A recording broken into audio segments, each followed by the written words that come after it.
El Ministerio Apostólico Altar de Jehová de Eclesia presenta lo mejor del trigo. Apóstol Lourdes Bravo de Villar.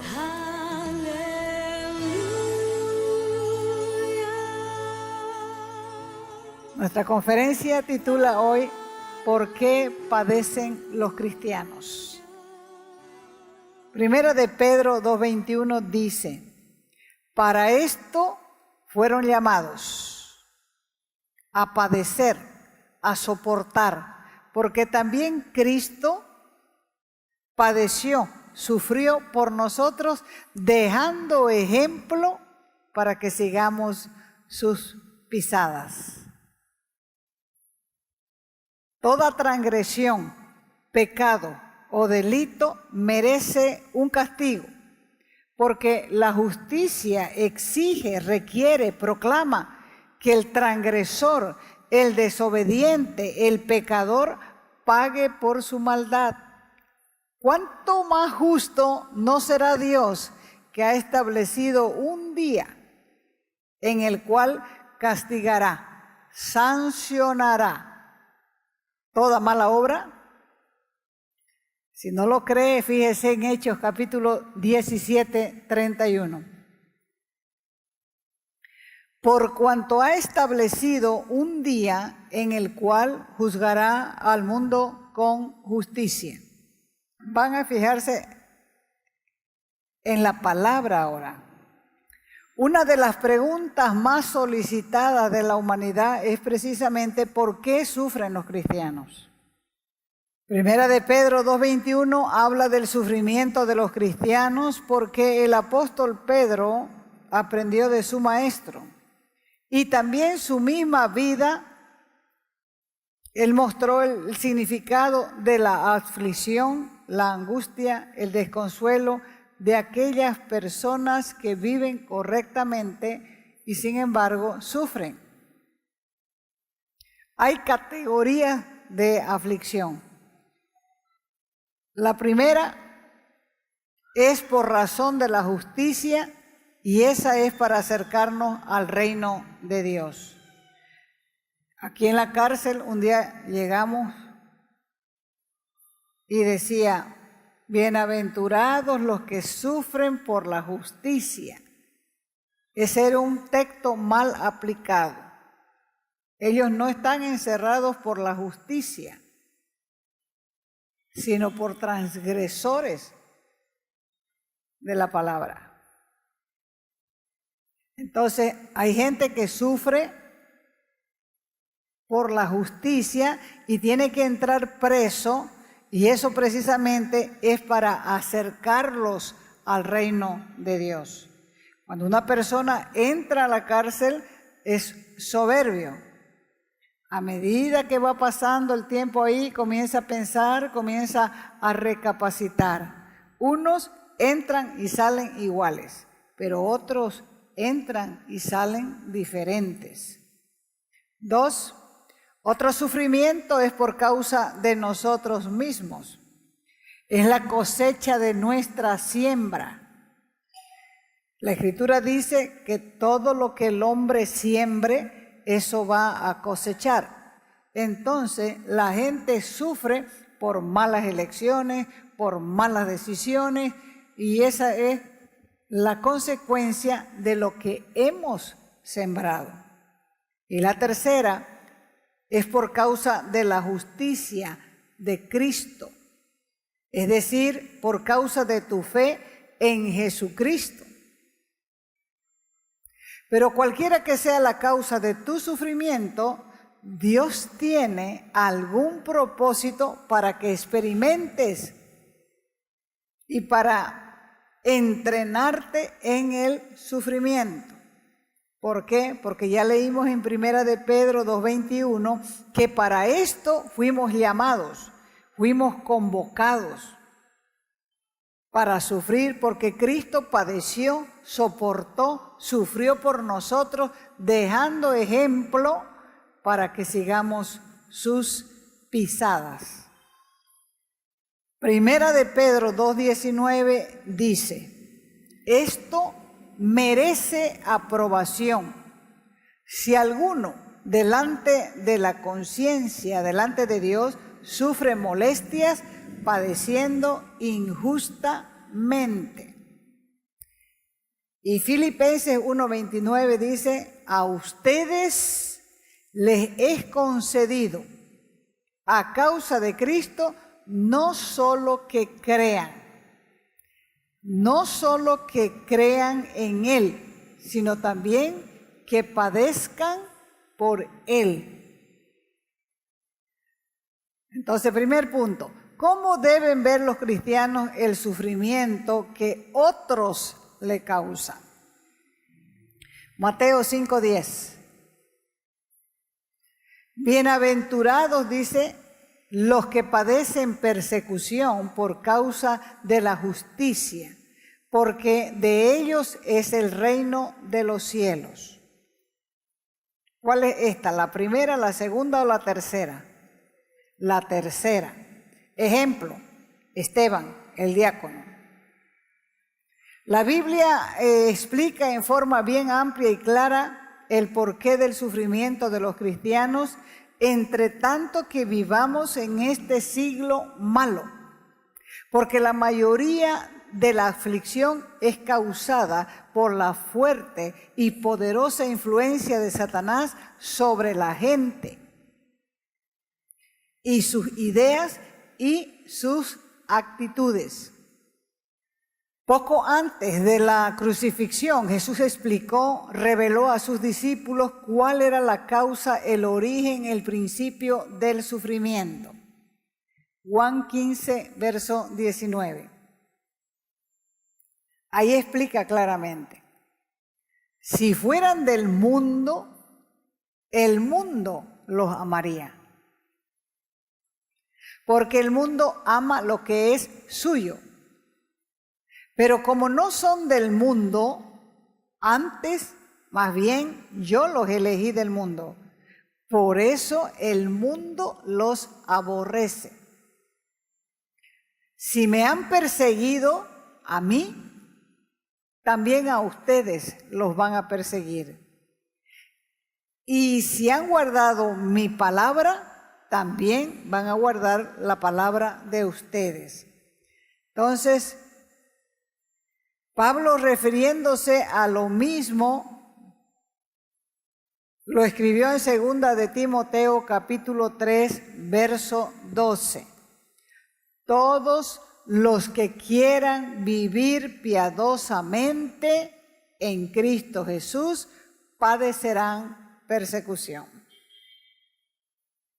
O sea que Dios nunca nos ocultó absolutamente nada del sufrimiento del creyente. Porque gran parte de la persecución que padecen los cristianos es en realidad dirigida hacia el mismo Jesucristo. Pablo perseguía a los cristianos y Jesús le dijo, Saulo, Saulo, ¿por qué me persigues? El blanco verdadero de la persecución es la vida que él vivió, que él enseñó y que él demanda de sus seguidores.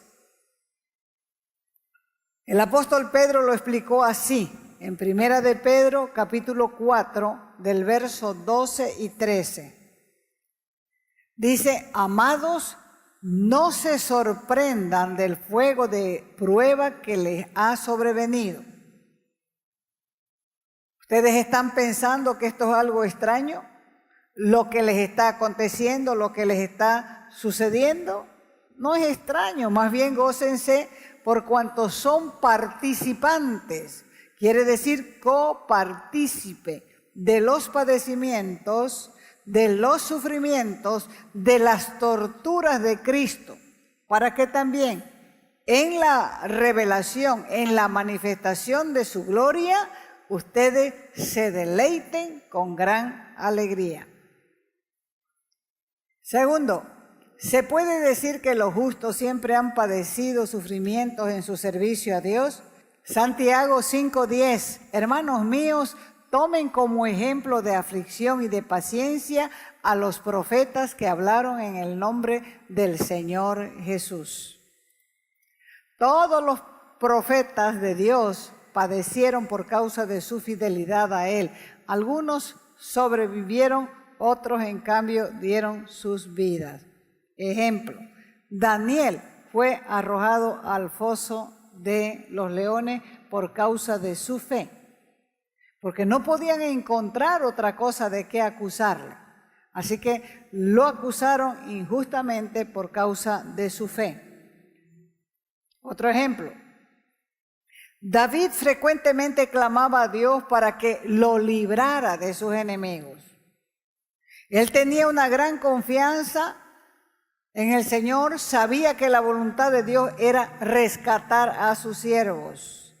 Algunos sí o sí tienen que padecer más por causa del reino y otros terminan muertos. Recién hemos visto en la prensa la matanza de cristianos por manos de los musulmanes. Veamos lo que decía David en el Salmo 7, verso 1 y 2. Jehová Dios mío, en ti he confiado. Sálvame de todos los que me persiguen, me acosan y líbrame. No sea que desgarren mi alma cual león y me destrocen sin que haya quien me libre, quien me defienda. Vamos al Salmo 18, 17 al 19. Les va a hacer bien escuchar esto. Me libró de mi poderoso enemigo y de los que me aborrecían, me detestaban. Esos que me aborrecían eran más fuertes que yo. Así que me asaltaron, me atacaron en el día de mi desgracia. Se aprovecharon de mi adversidad, pero Jehová fue mi apoyo. Me sacó a un lugar espacioso donde pueda tranquilizarme. Me libró porque se agradó de mí. Salmo 33, 18 al 19. He aquí que el ojo del Eterno está sobre los que le temen. El Eterno te mira si tienes temor de Dios. Está sobre los que esperan, hacen tiempo, le dan tiempo a Él para librar sus almas de la muerte y para darles vida, supervivencia en tiempos de hambre. Por lo general, la voluntad de Dios es rescatar a sus siervos. Algunos han padecido martirio por causa del reino de Dios y otros llegarán a terminar sus días en martirio. Cuenta la tradición que el profeta Isaías era de Jerusalén y murió en tiempos del rey Manasés, aserrado por la mitad. Aquel profeta que profetizó el nacimiento de Jesucristo 500 años antes fue aserrado por la mitad. Así fue su muerte. El profeta Jeremías, dice el mismo libro, que era de Anatot y murió en Tafne de Egipto, apedreado por el pueblo. El profeta Ezequiel era de la tierra de Sarira, era del grupo sacerdotal y murió en el país de los caldeos, en su destierro, después de haber profetizado muchas cosas a los de Judea. Allí mismo lo asesinó el jefe de los israelitas por echarle en cara que eran unos idólatras. Después de Ezequiel viene el profeta Miqueas. Era de la tribu de Efraín y fue eliminado por Jorán, el hijo de Acab. Lo despeñó de un cerro porque le echaba en cara las impiedades de sus antepasados. ¿Quiénes eran sus antepasados? El rey Acab y la reina Jezabel. El profeta Amós era de Tecoa, y el rey Amasías lo golpeó, y su hijo acabó con él golpeándolo en la sien. Lo llevaron a Tecoa, su tierra natal, y a los pocos días murió. Seguramente le ocasionaron un derrame cerebral a causa de los golpes. Nosotros podemos darnos cuenta de lo que sufrió esta gente para podernos dar sus profecías que están en la Biblia, y no valoramos lo suficiente porque ellos dieron su vida para que nosotros sigamos las pisadas del Maestro. Finalmente, el profeta Zacarías era de Jerusalén, y el hijo de Joiada, el sacerdote que lo crió como a su hijo, porque este hombre, Joás, estaba en la fila para ser asesinado. Y Joiada lo sacó a este niño, lo escondió, lo crió, y cuando tenía aproximadamente entre 6 y 7 años, lo puso como rey de Israel. Y Joás, el rey de Judá, lo asesina cerca del altar. Y Zacarías era el hijo que lo había criado a él y lo había puesto como rey. Mire esa ingratitud, esa deslealtad. Por eso dice la Escritura que algunos experimentaron vituperio y azotes, y otros estuvieron en prisiones y cárceles. En el libro de los Hechos nos cuentan que Esteban, justo antes de padecer el martirio, les preguntó a los que iban a apedrearlo: ¿a cuál de los profetas, les dijo, no apedrearon sus padres y mataron a los que anunciaron de antemano la venida del justo, de quien ustedes ahora se han convertido en entregadores y matadores? ¿Y qué hicieron después de eso? Apedrearon a Esteban, convirtiéndolo en el primer mártir cristiano. Y si ustedes ven el discurso de Esteban que les dio a esta gente, se van a sorprender del conocimiento que tenía este hombre de la historia de Israel. Siempre ha sido así. Todo se inició con Caín y Abel.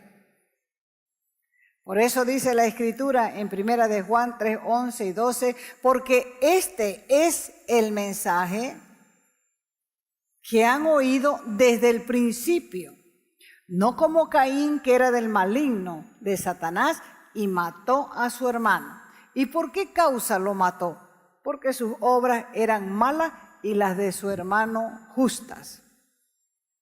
La Escritura explica que el que camina en rectitud porque teme al Eterno. O sea que el que no teme al Eterno no camina en rectitud, no lo conoce, no tiene temor de Dios. O sea que aquellos que no siguen los caminos de Dios son hostiles, contrarios, opuestos, discrepantes, enemigos, adversarios de los siervos de Dios.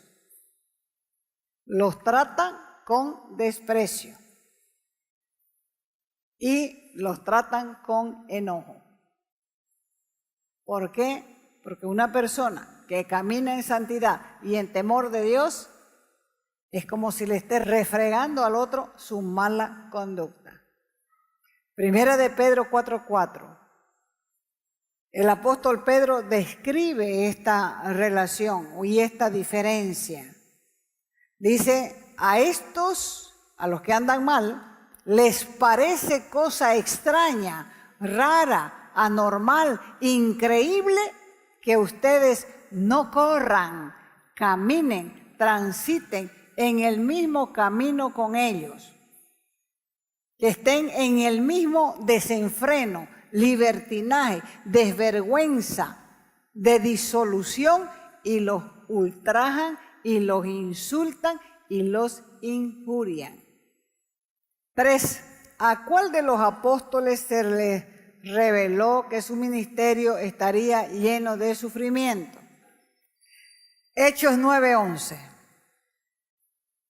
Dice el Señor: yo le mostraré al apóstol Pablo cuánto le es necesario padecer por mi nombre. Y Pablo lo confirma en 2 de Timoteo, capítulo 1, verso 11. En este evangelio, dijo él, yo fui constituido predicador, apóstol y maestro a los gentiles, por lo cual asimismo padezco esto. Pero a pesar de lo que padezco, no me avergüenzo, porque yo sé en quién he creído y estoy seguro de que es poderoso para guardar mi depósito para aquel día.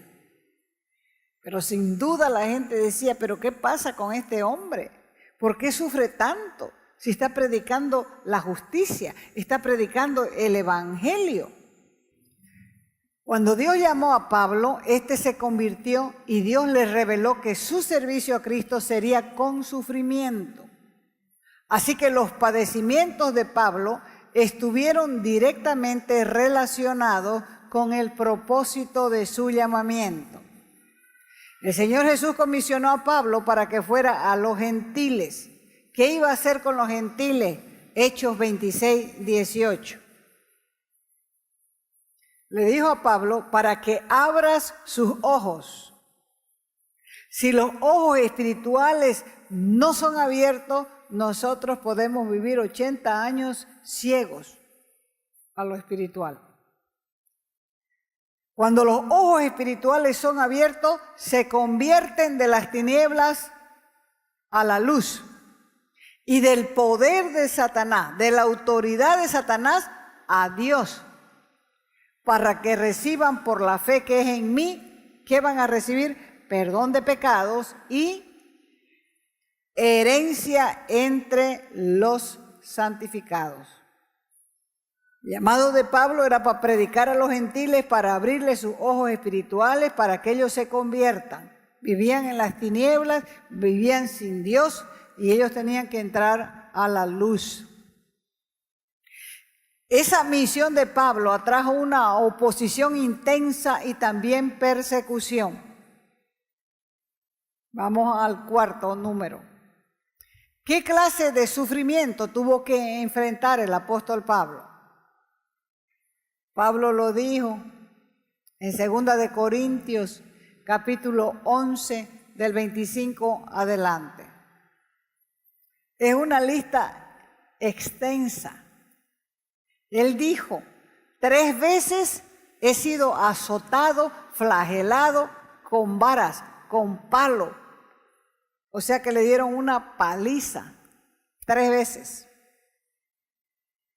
2, una vez, dijo, apedreado, lapidado. 3 veces he padecido naufragio, cataclismo. Una noche y un día he estado como náufrago en alta mar. He estado en peligros de caminos, de carreteras muchas veces, en peligros de ríos, en peligro de manos de ladrones, en peligro de los de mi nación, entre mis compatriotas, de peligros de los gentiles, de los que no conocen a Dios, peligros en la ciudad, peligros en el desierto, en los lugares desolados, peligro en el mar, peligro entre falsos hermanos, lobos disfrazados de oveja, gente desleal, en trabajo y fatiga, agotamiento, impotencia, en muchos desvelos. Tenía insomnio de pensar,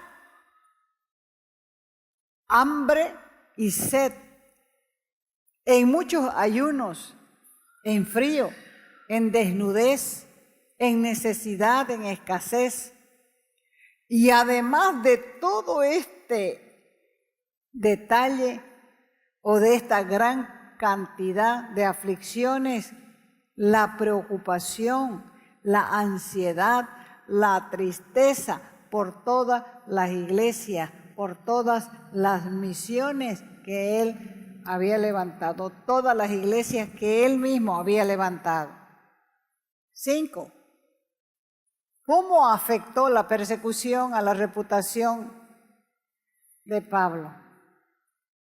Segunda de Timoteo 2:9. Pablo dijo: sufro penalidades por el evangelio, hasta prisiones a modo de malhechor.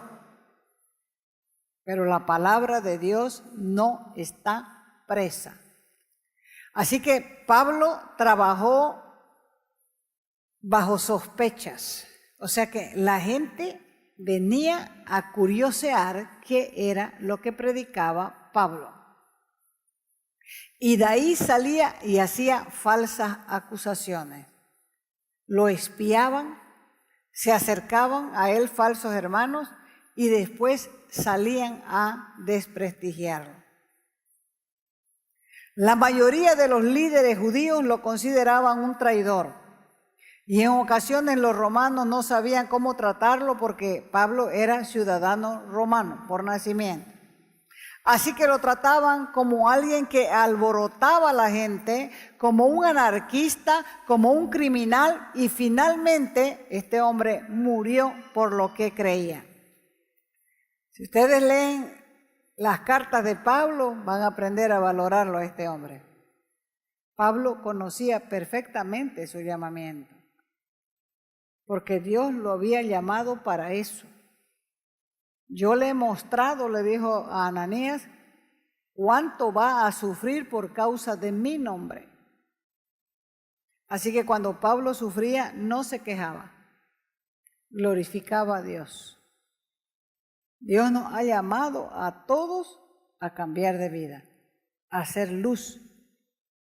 Entonces tenemos una responsabilidad con Él. Bien, vamos a orar. Puede decirle al Señor: Señor, nunca he analizado que los sufrimientos son para entrenarme y para mostrarme que tú padeciste, soportaste, sufriste por mí, dejando un ejemplo para que yo pueda caminar en tus pisadas. Porque tú me has concedido a causa de Cristo no solamente creer en Él, sino también que padezca por Él. Por eso me mandas a no sorprenderme de la prueba, Señor. Porque la prueba no es cosa extraña para nadie. Me enseñas a gozarme más bien, para ser partícipe de los sufrimientos de Cristo. Yo quiero y necesito conocer el propósito tuyo para mi vida, porque eso me va a dar fuerza, me va a fortalecer, me va a ayudar y me va a dar paz a través de caminar siguiendo tus pisadas. Así que te bendigo, Eterno, y te doy gracias por tu palabra en el nombre de Jesucristo.